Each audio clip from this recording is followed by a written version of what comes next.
أهلا بيكم في حلقة جديدة. أنا هاشم داوود، وفي الفيديو ده هنتكلم عن مشكلة تكرار البصمة اللي بتقابل أي حد شغال HR أو محاسب في شركة لما بيجي يسحب بصمات الموظفين وبيحسب المرتبات. والحقيقة إن الشيت اللي بنسحبه من السيستم بيبقى فيه أكتر من مشكلة، مش بس مشكلة التكرار. كنت قبل كده شرحت في فيديو حل مشكلة تكرار البصمات لكن باستخدام المعادلات، وهسيب ليكم كمان شرح إزاي نسحب البصمات من ماكينة البصمة سواء ZK أو هيج-فيجن. ومن أشهر المشاكل اللي بتكون موجودة في الشيت بيكون صعب التعديل عليه زي ما ظهر قدامي كده، وإن الشيت فيه تكرار للبصمات والبيانات كلها بتكون في عمود واحد، الدخول والخروج كله في عمود واحد، وكمان التاريخ موجود مع الوقت. وفي الفيديو ده هنتعلم مع بعض ازاي نحل كل المشاكل دي باستخدام خطوات بسيطة جدا، هنفصل فيها وقت الدخول عن الخروج ونفصل فيها الوقت عن التاريخ، وكمان نظبط شيت البصمات بحيث نطلع اول بصمه واخر بصمه لكل موظف، وكل ده من غير استخدام اي معادلات وباسهل طريقه ممكنه باستخدام اداه قويه جدا وهي اداه البيفوت تيبل. اول خطوه معانا ده الشيت اللي احنا سحبناه من ماكينه البصمه. اول خطوه معانا ان احنا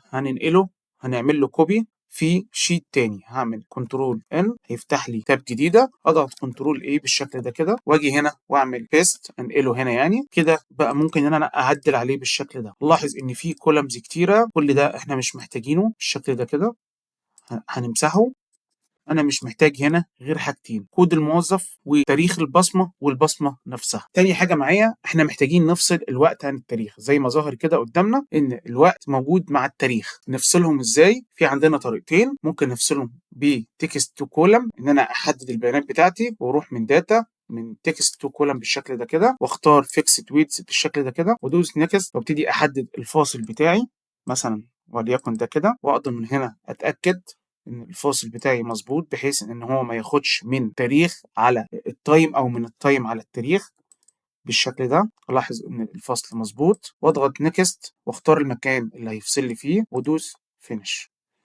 اوسع كده، هلاحظ ان هو بمجرد ما دوست فينش هو فصل لي الوقت عن التاريخ. دي اول طريقه لفصل الوقت عن التاريخ. الخاصيه الثانيه عشان افصل الوقت عن التاريخ هستخدم خاصيه الفلاش فيل. هاجي هنا واعمل انسيرت للعمود اللي هنا، وهكتب ديت، واكتب اول سيل بس اللي هي الديت، اكتب 2 18 20 26 بالشكل ده كده، وادوس انتر، وبعد كده ادوس كنترول اي. هلاحظ ان هو فصل لي الوقت عن التاريخ بكل سهوله بكل الخلايا. وهنا مثلا تاريخ الفورمات بتاعته متغيره، هعلم كده على العمود كله، اضغط على شورت ديت بالشكل ده، هلاحظ ان كلها اتغيرت.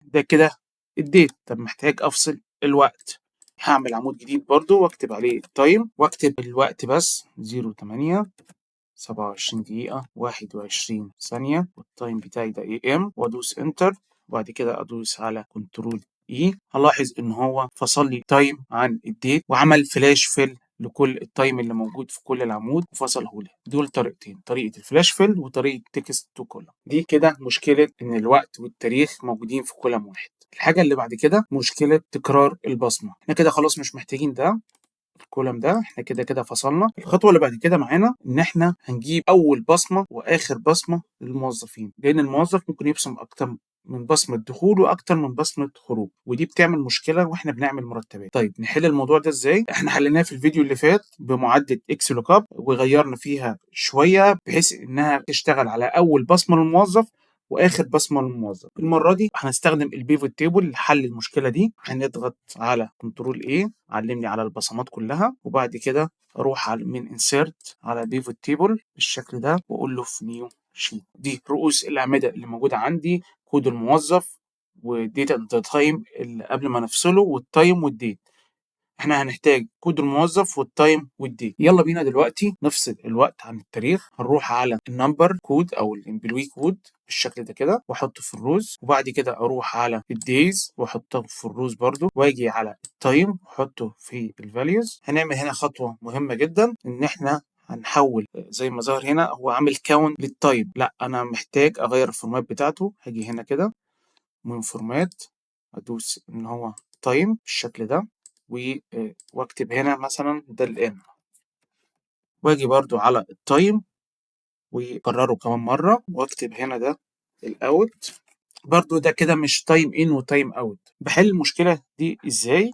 ان انا باجي على الN مثلا بالشكل ده كده، واضغط كليك يمين واروح على summarize values by. هنا ده الN عندي، فانا الN اقل من الاوت، فهضغط من الاقل يعني بالشكل ده. هلاحظ ان هو حولها لي لتايم، وزي ما ظاهر كده 8 وتلت 8 ونص بالشكل ده كده. هروح برضو على الاوت واضغط على summarize by values، لكن المرة دي هختار الماكس. هلاحظ برضو ان هو عدلها لي الى PM. اصبح ان الموظف مثلا اللي كوده 10/86 يوم 3 فبراير باصم الساعة 8 وتلت دخول وخروج باصم الساعة 3 ونص. بالشكل ده أنا جبت أول بصمة وآخر بصمة. طيب برضو الريبورت برضو مش ظابط معايا، يعني مش مريح للعين. تعال نغير فيه شوية كده عشان خاطر يبقى شكل البصمات اللي احنا معتادين عليها. هروح على ديزاين بالشكل ده كده واضغط على ريبورت لي اوت شو ان تابلر فورم بالشكل ده كده.